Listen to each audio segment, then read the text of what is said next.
Indonesia adalah negara hukum.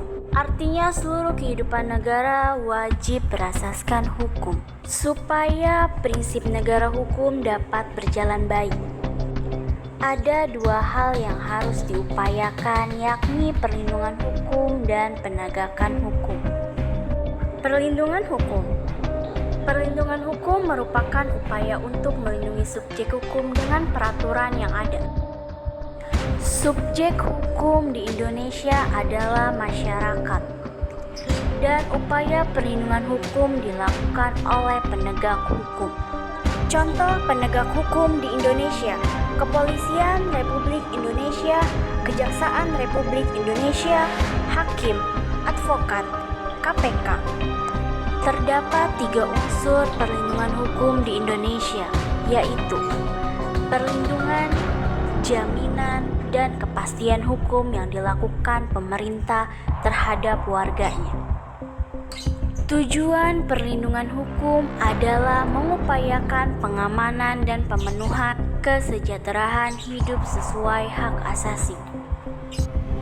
Penegakan hukum merupakan proses pengaplikasian norma hukum secara nyata sebagai pedoman perilaku hubungan hukum dalam kehidupan masyarakat.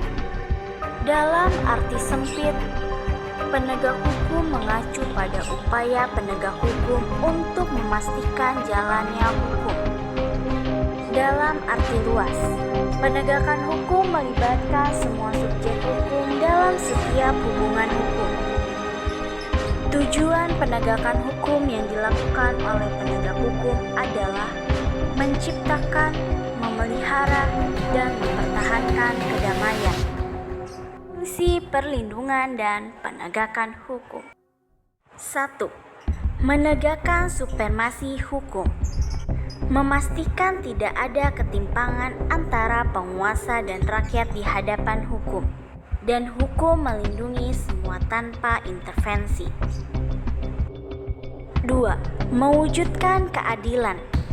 Adanya hukum melindungi ini untuk memastikan seluruh rakyat Indonesia mendapatkan keadilan di hadapan hukum. 3. Mewujudkan perdamaian. Perdamaian bisa terjadi jika keadilan terwujud, tidak ada konflik, dan keseimbangan hubungan antar individu. Dasar hukum perlindungan dan penegakan hukum diatur dalam 1. Pasal 27 ayat 1 Undang-Undang Dasar 1945. 2. Pasal 28D ayat 1 Undang-Undang Dasar 1945. 3. Pasal 28 ayat 5. Kemudian pasal 30 ayat 4 dan pasal 24 ayat 1 Undang-Undang Dasar 1945. Dengan adanya perlindungan dan penegakan hukum, maka tegaknya supremasi hukum itu sendiri. Kemudian tegaknya keadilan, dan yang ketiga adalah mewujudkan perdamaian dalam kehidupan masyarakat di sebuah negara. Contohnya negara Indonesia itu sendiri.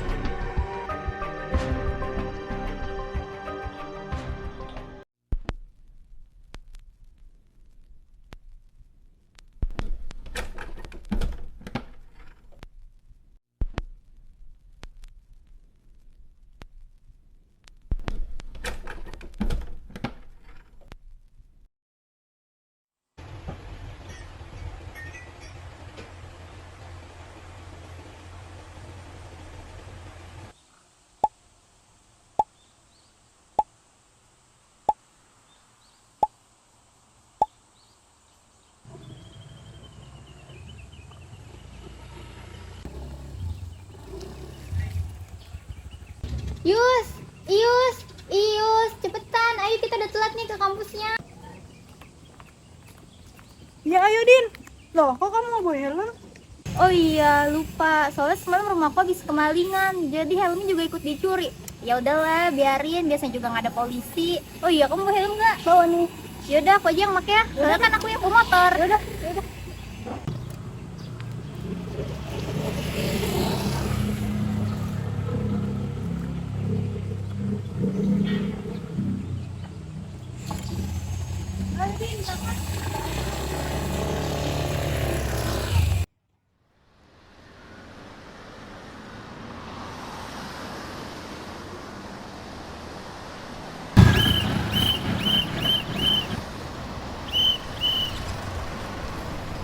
Mbak, menepi.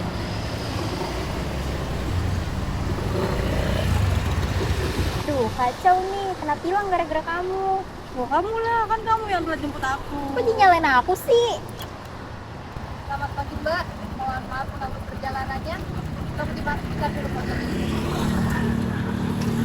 Duh, Bu Polisi, damai deh, please. Maaf, Mbak. Sebelumnya tahu kenapa saya tilang? Ini menerobos lampu merah, Bu. Ya, itu yang pertama. Selanjutnya apa lagi? Teman saya nggak pakai helm, Bu. Enak aja, kok kamu nyalain aku sih? Dia dari rumah nggak pakai helm, Bu. Dia aja pakai helm saya. Iya, Bu. Benar. Saya nggak bawa helm. Soalnya rumah saya semalam habis kemalingan. Helm saya dicuri. Tapi nggak cuma itu aja. HP saya, laptop saya, bahkan burung peliharaan bapak saya juga dicuri. Kamu turun deh. Berat tahu soalnya.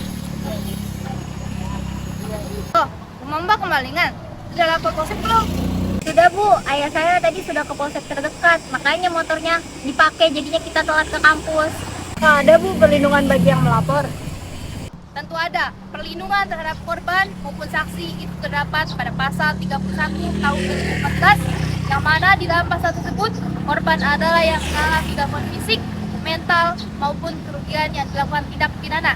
Malah kewajiban Mbak di sini untuk melaporkannya. Nah, sekarang tolong tunjukkan SIM dan SNK-nya. Saya belum punya SIM, Bu. Terus STNK-nya ketinggalan di rumah. Karena Mbak tidak bisa menunjukkan SIM dan SNK dan melanggar lampu merah dan Mbak tidak menggunakan helm, maka Mbak berdua ini kami kenakan sanksi tilang. Ampun, Bu, teganya. Kami sudah terlambat, kena tilang lagi.